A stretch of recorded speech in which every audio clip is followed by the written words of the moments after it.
அமரதீபம் அப்படிங்கிற ஒரு படம். அந்த படத்துல எழுதின ஒரு பாட்டு இது. இது வந்து எந்த கவிஞர் எழுதினாரு அப்படிங்கிறதுக்கு வந்து ஒரு நிறைய குழப்பங்கள் இருக்குது. நீங்க கூகுள்ல போய் தேடினாலுமே கூட, அது வந்து ஒரு முறை சொல்லுது கே.பி. காமாட்சி சுந்தரம் எழுதினாரு அப்படிங்குது. அப்புறம் ஆத்மநாதன் அப்படின்னு ஒரு எம்.கே. ஆத்மநாதன் ஒருத்தர் கவிஞர் இருக்கிறார் அந்த காலத்துல. அவர் எழுதினதாக செய்தி கூறப்படுகிறது. அப்புறம் மாயவநாதன் அப்படின்னு ஒரு கவிஞர். ரொம்ப அதாவது இளம் வயதிலேயே ஒரு 36, 35 வயசு வரைக்கும் தான் அவர் வாழ்ந்திருக்கிறாரு அப்படின்னு சொல்றாங்க. நிறைய பாடல் எழுதியிருக்கிறார் அவரு. அவர் எழுதினாரு அப்படிங்கிறாங்க. இது 3 பேர்ல யார் எழுதுனா அப்படின்னு நம்ம ஒரு ஆராயும் பட்சத்துல நமக்கு கிடைச்ச தகவல் என்னன்னு கேட்டீங்கன்னா, எல்லாரும் எனக்கு என்ன கிடைக்குது? எனக்கு கிடைச்ச தகவல் எல்லாருக்கும் கிடைக்கணும். கே.பி. காமாட்சி சுந்தரம் எழுதுனது தான். அது யார் அந்த கே.பி. காமாட்சி சுந்தரம் அப்படிங்கிறது புதுசா பார்க்குறவங்களுக்கு தெரியாம இருக்கலாம். இப்ப சமீப காலமா யூடியூப் பார்த்துட்டு இருக்கிறவங்களுக்கு, ஆமா கே.பி. காமாட்சி சுந்தரம் அப்படின்னு ஒரு கவிஞர் இருந்தாரு. அது ஒரு வில்லன் நடிகர் வேற அவரு. பராசக்தி படத்துல வந்து பூசாரியா நடிச்சாரு அப்படிங்கிறது ஒரு பிரபலமான செய்தியாக நிறைய யூடியூப் சேனல்ஸ்ல வந்துட்டு இருக்குது இப்ப. அதுல ஒரு கவிஞர் ஒருத்தர் யாரோ சொல்லப்போக அதுக்கு முன்னாடி கூட நாங்களே கூட நம்ம மகேந்திரன் குளோபல் டிவியில கூட அவரை பத்தி சொல்லியிருக்கோம். நம்ம ஒரு ஓ ரசிக்கும் சிமானை பாட்டை பத்தி நான் சொல்லும் பொழுது ஏஎம் ராஜா வீடியோன்னு நினைக்கிறேன் அது. அதில் சொல்லும்போது நான் அவரை பத்தி சொல்லியிருக்கேன். கே.பி. காமாட்சி சுந்தரம். கே.பி. காமாட்சி சுந்தரம் எழுதின பாட்டு தான். அந்த பாட்டை கேட்போம் வாங்க.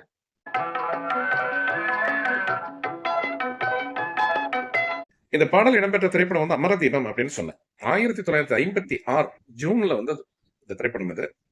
இதுல மியூசிக் போட்டது யாருன்னு கேட்டீங்கன்னா, ஜி ராமநாதன் இருந்தாரு. ஒரு அசிஸ்டண்டா தான் இருந்தாரு. ஒரு மியூசிஷியன் தான். ஜலபதி ராவ் அப்படின்னு ஒரு மியூசிஷியன் அந்த காலத்துல. அவர் வந்து தெலுங்கு, கன்னடம் அதுல தான் நிறைய அவர் மியூசிக் போட்டுட்டு இருந்தாரு. அப்போ வந்து ஒரு வித்தியாசமான பாடல்கள்லாம் தரணும் அப்படிங்கிறதுக்காக உழைக்கப்பட்டார் இந்த அமரதீபம் திரைப்படத்திற்காக. அமரதீபம் திரைப்படத்துல வந்து மியூசிக் டைரக்டர் யாருன்னு கேட்டீங்கன்னா, ஜலபதி ராவ் தான். ஒரு அசிஸ்டண்டா இருந்தாங்க ஜி ராமநாதன், மற்ற இன்னொருத்தர் ஜி எம் பாலசுப்ரமணியன் ஒருத்தர். 3 பேர் இசையமைத்த திரைப்படம் இது. பாடல்கள் எல்லாருமே எல்லா பாடலும் ஹிட் ஆகிடும்னு சொல்லக்கூடாது. அந்த பாட்டு ரொம்ப சூப்பர் ஹிட். இந்த பாட்டு இப்போ நம்ம கேட்க போறோம் இல்லையா அந்த பாட்டு.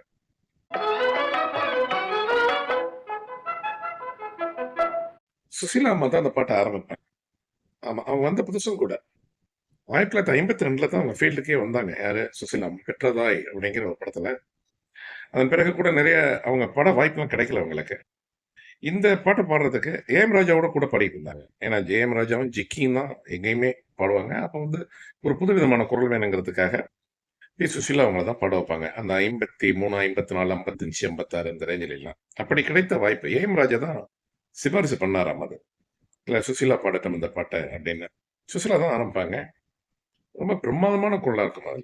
ஒரு தேன் உண்ட வண்டு அப்படின்னு ஆரம்பிக்கிறது தேன் குரல் அப்படி அருமையா அது காமிக்கும் அது.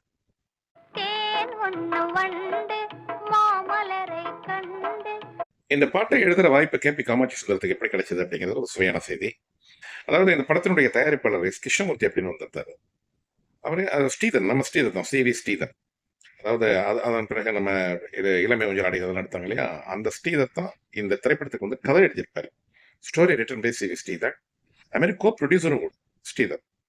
இவரு அப்புறம் இந்த கிருஷ்ணமூர்த்தி இவங்கெல்லாம் வந்து கே.பி. காமாட்சி சுந்தரத்தை நன்கு அறிவார்கள். அது பராசக்தி காலத்திலிருந்தே 52 பராசக்தி காலம், அதுக்கு பிறகு 55 வந்த அலிபாபா 40 திருடர்களும் இந்த படத்தெல்லாம் அவர் நடிச்சிருக்காரு. யாரு? கே.பி. காமாட்சி சுந்தரம் நடிச்சிருக்கிறாரு. அவர் இந்த திரைப்படத்தில் நடிக்கிறதுக்கு கூட ஒரு வாய்ப்பு கேட்கிறார் கே.பி. காமாட்சி சுந்தரம். நீ தான் கவிஞராச்சே, ஒரு பாடல் எழுதி கொடுத்து விடு என்று சொல்லிய பிறகு அவர் எழுதப்பட்ட கவிதையானது. அது மெட்டை சொல்ல சொல்ல ஜலபதி ராவ் தான் மெட்டை சொல்றாரு. ஜி ராமநாதன் வாங்கி அந்த காலத்துல வந்து ஒரு கவிதை எழுதி கொடுத்துருவாங்க, அதுக்கு தகுந்த மாதிரி மெட்டை போட்டுக்குவாங்க.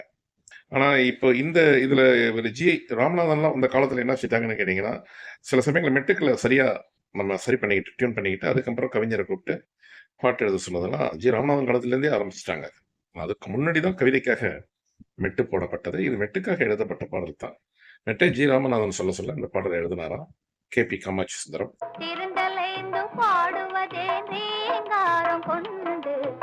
பிரகாஷ் ராவ் படத்தை டைரக்ட் பண்ணியிருப்பாரு. என்னது ஒத்தரா சொல்லிட்டு இருக்கேன்னு நினைக்காதீங்க. இவங்கெல்லாம் பழைய நிபுணர்கள். இவங்கெல்லாம் வந்து மிகப்பெரிய பொக்கிஷங்களை எல்லாம் தராவிட்டால் இந்த காலத்து சினிமாவில் பணிபுரியும் இன்னைக்கு பெர்ஃபார்ம் பண்றாங்க இல்லையா, அத்தனை பேருக்கு வந்து ஒரு லிட்ரேச்சர் ஒர்க் எல்லாம் முன்னாடி பண்ணிட்டு போயிட்டாங்க அப்படிங்கிறது தான்.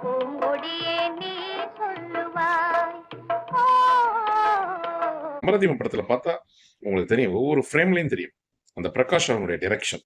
நீங்க படத்தை உங்களுக்கு ஃப்ரீயா இருக்கும்போது அந்த படத்தை பாருங்க. இது அந்த படத்தை பார்க்கணும் கட்டாயமா அப்படிங்கிறதுக்காக சொல்ல. அப்ப எல்லாம் நீங்க ஒரு சினிமா கலைஞராக இருந்தால் நீங்க அவசியம் அந்த படத்தை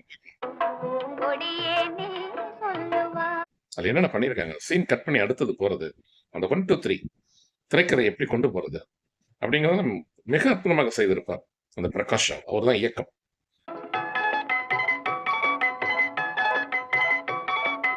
ஸ்ரீதர் அப்படிங்கிற அவர் வந்து ஒரு ஒன் ஆஃப் த ப்ரொடியூசர்ஸ். அவர் கதை அவர் தான் எழுதினார். கதை எழுதும்போதே திரைக்கதை வசனத்தை வந்து பிரகாஷ் ராவ் எழுதினாலும் கூட அதை வந்து அந்த ஆர்டர் பண்ணதெல்லாம் சி வி ஸ்ரீதர் தான் அப்படிங்கிறது பழைய செய்திகள், பழைய காலத்து செய்திகள் இதெல்லாம் படித்து நமக்கு சேகரித்து வைத்த தகவல்களை நான் உங்களிடம் பகிர்கின்றேன்.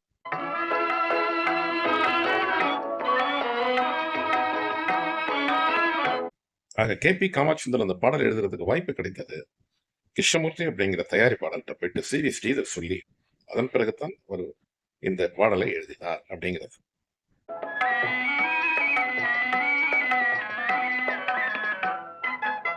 பாடலை பாடும் ஆண்குரல் வந்து ஏ.எம். ராஜா தான். ரொம்ப பீக்ல இருந்த நேரம் அவரு. அவன் அந்த காலத்துல 3 பேருங்க. திருச்சி லோகநாதன், அது மாதிரி ஏ.எம். ராஜா, சி.எஸ். ஜெயராம். 3 பேரும் ரொம்ப பீக்ல இருந்த டைம். 52, 53, 54, 55, 56 இந்த டைம்ல வந்து ஏ.எம். ராஜாவை வந்து அவரை உட்கார வச்சு டியூன் சொல்லி பாட வைக்கிறதுங்கிறது கொஞ்சம் சிரமமான காரியம். அது அந்த ஏ.எம். ராஜா பத்தி நான் ஒரு வீடியோல கூட நான் சொல்லியிருக்கேன்.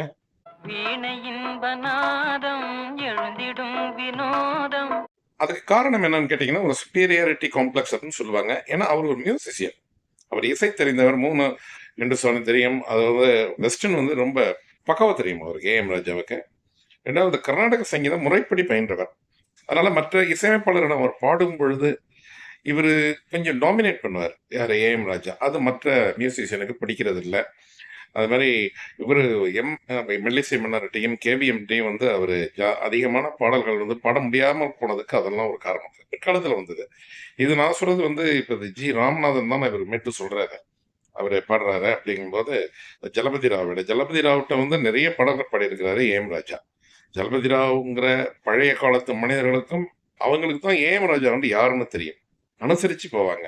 அதற்கு பிறகு வந்து இசையமைப்பாளர்கள் வந்து ஏ.எம். ராஜாட்ட வந்து அந்த அளவுக்கு ஒரு ஒரு அட்ஜஸ்ட் பண்ணி போக தெரியல. இவராலையும் அட்ஜஸ்ட் பண்ணி போக முடியல. யார்? ஏ.எம். ராஜாவையும் அட்ஜஸ்ட் பண்ணி போக முடியல. விரலாடும் விதம் போலவே ஏ.எம். ராஜாவினுடைய வாய்ஸ் வந்து ஒரு மென்மையான ஷார்ப். ஒரு டாப் வாய்ஸும் சொல்லும். நெய்தர் டாப் நார் பேஸ். அப்படிதான் அதுதான் அவருடைய வாய்ஸ் கேட்டகரியை சொல்லுவாங்க. இப்ப இவர் என்ன சொல்லுவாரா, பாடல் இசையமைப்பாளர் சொல்லும் பொழுது இது வந்து யார்கிட்ட நடந்திருக்குன்னு கேட்டீங்கன்னா, மெல்லிசை வளர்ட்டை கேவிஎஃப்டி அடிக்கடி நடந்திருக்குது. இவர் வந்து அவங்க என்ன செய்வாங்க, பாட்டினுடைய தன்மைக்கு ஏற்றவாறு ஒரு பிக்சர் ஒரு அசைன் பண்ணுவாங்க மியூசிக் டைரக்டர். அவங்க வந்து ஒரு உதாரணத்துக்கு ஜி வைக்கிறாங்கன்னு வச்சுங்க. இவர் சொல்லுவாராம், இல்லை ஜி நீங்கள் வச்சிங்கன்னா நான் அடுத்தது ஜி போகும்பொழுது எனக்கு சிரமமாக இருக்கும். நீங்கள் அதுக்கு தகுந்தது மாதிரி நீங்கள் சரணங்கள் கட்டினா தான் என்னால் பாட முடியும். உங்கள் பாட்டை முதல்ல எல்லாத்தையும் கம்ப்ளீட்டாக சொல்லுங்கன்னா ஒரு ஆர்குமெண்ட் இருக்கும் இவர்கிட்ட. அவங்க வந்து அதையெல்லாம் அனலைஸ் பண்ணித்தான் அவங்க ஜி வச்சிருப்பாங்க. ஒருவேளை நான் சொல்றது ஜிங்கிறது ஒரு உதாரணத்துக்கு சொல்றேன். இவர் சொல்லுவாரா, இல்லை எனக்கு வந்து டி அல்லது இ அல்லது எஃப் போனீங்கன்னா அந்த மேல் சாய் என்ன இருக்கு அப்படின்னு தெரிஞ்சுக்கிட்டா தான் நான் பாட முடியும். இப்படிங்கிற ஒரு technically would be arguing to the best musician அந்த காலத்துல.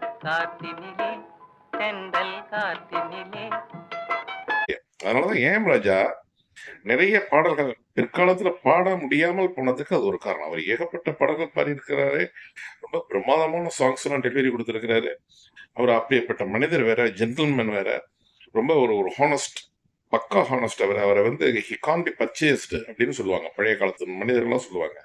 A.m.. Raja cannot be purchased at any cost அப்படிம்பாங்க. அதை பர்ச்சேஸ்னா என்னன்னு கேட்டீங்கன்னா, அவரை வந்து ஒரு பேசி மடக்கி எனக்கு இந்த மாதிரி வாங்கணும், கூடுதலாக நான் உனக்கு சேலரி தர்றேன், நீ அந்த இடத்துல நீ இப்படி மாத்தி பாடு அப்படிலாம் ஒத்துக்க மாட்டாராம் அவரு.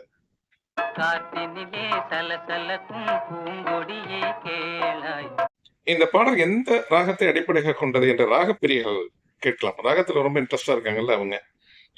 கூடுமான வரைக்கும் அந்த ஜி. ராமநாதனுடைய மியூசிக்ல வந்து எல்லா ராகத்தையும் பயன்படுத்துவாரு. இது வந்து இந்த சிவகாம்போதி அந்த ஹரி காம்போஜி அப்படிம்பாங்க. இந்த சிவகாம்போதி அப்படிங்கிற ராகம் வந்து ரொம்ப இனிமையான ஒரு ராகமாக இருக்கு. இந்த பாடல் வந்து சிவகாம்போதி தான். இதுல காந்தாரம் வந்து தேர்டுங்க, அந்தர காந்தாரம். இது நம்ம தெய்வம் வந்து 2வது தெய்வம் தான் வருதுல. ரிஷபம் 2 வரும், மதியம் 1 தான். நிஷாதம் 1. நீங்க மேல போயிட்டு ரிட்டர்ன் வரும் பொழுது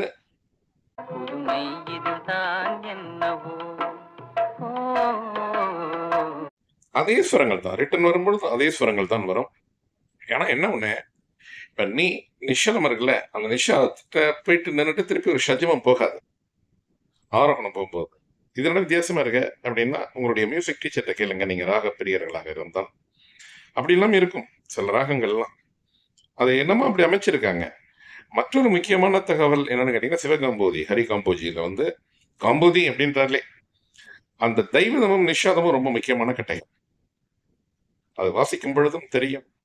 அந்த அந்த அந்த ராகத்துல அமைந்த பாடல்களை வாசிக்கும் பொழுது, அந்த 2 ஸ்வரம் போகும் பொழுது, ஒரு விதமான பக்தி நெறி வர்றது மாரி தெரியும் அது. எப்படி ஒரு ஒரு ஒரு சிவாலயத்துல வந்து ஒரு பூஜை நடக்கும் பொழுது அந்த சங்கு ஊதும் அந்த சைரன் ஊதும் பொழுது நமக்கு ஒரு ஒரு ஒரு விதமான ஒரு மெய்சில் இருக்குது பார்த்தீங்களா? அது மாதிரி தெய்வதம், நிஷாதம் அப்படிங்கிற அந்த கட்டைகளுக்கு அந்த போகும் பொழுது, அந்த விரல் போகும் பொழுது, வாசிக்கிறவங்களுக்கு இல்ல, கேட்பவர்களுக்கு அது ஒரு மெய்சில் இருக்கும் விதமான ஒரு சவுண்ட் வரும் அது. அப்படி ஒரு ராகம் இது 28வது மேளகர்த்தா அது. கே.பி. காமாட்சி சுந்தரம் அவர்கள் எழுதிய இந்த பாடல். அத பத்தி சொல்லிட்டு இருக்கும்போது மற்ற விவரங்கள்லாம் சொல்லக்கூடிய ஒரு நிர்பந்தம். வேற ஒண்ணும் இல்ல அதுல. எல்லாம் சொல்லிட்டு இந்த இந்த பாடல் காட்சிகளில் நடித்த நடிகர், நடிகையை பத்தி, நடிகர் திலகத்த பத்தி சொல்லாம போனா அந்த வீடியோ கம்ப்ளீட் ஆகுமா? அது ஃபினிஷ் ஆகுமா? வாய்ப்பே இல்ல. அமரதீபம் படத்துல வந்து சிவாஜி கணேசன் நடித்தார். சிவாஜி கணேசன் வாய்ஸுக்கு அந்த அவருடைய குரலுக்கு வந்து ஏ.எம். ராஜனுடைய வாய்ஸ் வந்து மேட்ச் ஆகாது அப்படிங்கிறதெல்லாம் இந்த மாரி படங்கள்ல பார்த்தா தெரிஞ்சுக்கிட்டாங்க பிற்காலத்தில். இவங்க வந்து ஜலபதி ராவுல மியூசிக் போட்டாரு. அதனால அது அது கேர் பண்ணல அது. ஹீரோவுக்கு வந்து இந்த வாய்ஸ் வந்து மேட்ச் ஆகுதா அப்படின்லாம் பார்க்கல. அதுக்கும் பிறகு மெல்லிசை மன்னர், கேவிஎம் மத்தவங்கலாம் வந்த பிறகு அவங்க மேட்ச் பண்ணாங்க. இந்த ஹீரோ இந்த வாய்ஸ்க்கு வந்து இந்த குரல் ஒத்து வருமா? அப்பதான் டிஎம்எஸ்லாம் அதுக்கு பிறகு வந்தது. இவன் திருச்சி லோகநாதன் வாய்ஸ் கூட சிவாஜி கணேசனுக்கு ஒத்து வரலையே அப்படிங்கிற ஒரு ஆர்குமெண்ட்லாம் அப்பவே இருந்தது.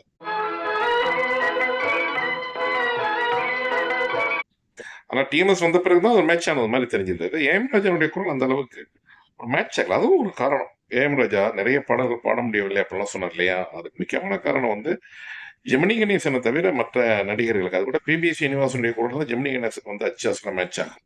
ஏஎம் ராஜாவோட குரல் வந்து அந்த அளவுக்கு ஒரு மேட்ச் ஆகாது அப்படிங்கிறதுனால எந்த நடிகருக்குமே ஒரு அந்த அளவுக்கு செட் ஆகலையே அப்படிங்கிறதுனால அவருக்கு வந்து நிறைய வாய்ப்புகள் வராமல் இருந்திருக்கலாம். அது உள்ள செய்தி. இது சிவாஜி கணேசன் நடிச்சிருக்காங்க, சாவித்திரி நடிச்சிருக்காங்க, பத்மினி நடிச்சிருக்காங்க, நம்பியார் நடிப்பு மிக பிரம்மாதம் இருக்கும். சிவாஜி கணேசன் நடிப்பு பிரம்மாதம் இருக்குன்னு சொல்லியே நினைக்காதீங்க. அவருடைய நடிப்பு பிரம்மாதம் இருந்தாலும் ஆகணும்.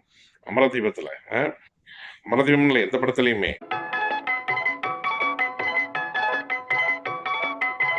நம்பியார் ரொம்ப சிறப்பா நடிச்சிருப்பாரு அவர் ரோல. சொன்னேன். அந்த நம்பியார் மாரி ஆள்லாம் வந்து மிகப்பெரிய நடிகர்களாக பிற்காலத்தில் வந்ததற்கு காரணம் என்னன்னு கேட்டீங்கன்னா, டயலாக், சிச்சுவேஷன். சாரி அந்த சீன் அவருக்கு என்ன? அந்த சிச்சுவேஷன் என்ன? அது எப்படி அவனுடைய ரோல் என்ன? அவன் கேரக்டரிஸ்டிக் என்ன? அப்படின்னு ஒரு டைரக்டர் சொல்லிட்டா போதும். மத்ததெல்லாம் அவர் பார்த்துப்பாரு.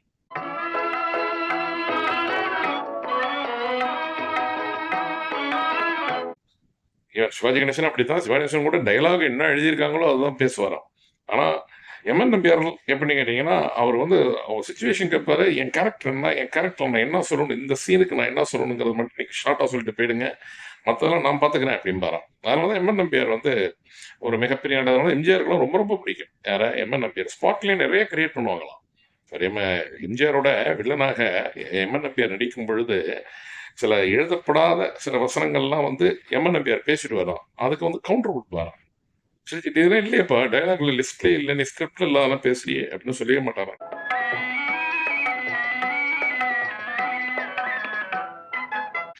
ஆக இதுல அமரதீபம் என்கின்ற படத்தில் நடித்தவர்கள் தங்கவேல் நடிச்சிருக்காரு இந்த படத்துல. வி சரோஜா நடிச்சிருக்காங்க. அப்படியேப்பட்ட படம் இது. திரைப்படத்தை பத்தியும் சொல்லியிருக்கிறோம் நம்ம. குறிப்பா கே.பி. காமாட்சி சுந்தரம் எழுதிய அந்த பாடலை பத்தி சொல்லியிருக்கோம். அந்த பாடல்ல உள்ள ராகத்தை சொல்லியிருக்கிறோம். அது மாதிரி இவர் பாடின ஏ.எம். ராஜா, அப்புறம் பி. சுசீலா அவங்கள பத்தி சொல்லியிருக்கோம். மற்றொரு நிகழ்ச்சியில் மற்றொரு பாடலை பற்றி அந்த பாடலுடைய விவரங்களை பற்றியும் நம்ம ஒரு சந்திப்பு அடுத்த நிகழ்ச்சி சந்திப்போம். அன்பு வணக்கம் கூறி விடைபெற்றுக் கொள்வது உங்கள் மகேந்திரன் குளோபல் டிவியிலே. நன்றி, வணக்கம். வீணையின் பநாதம் எழுந்திடும் வினோதம்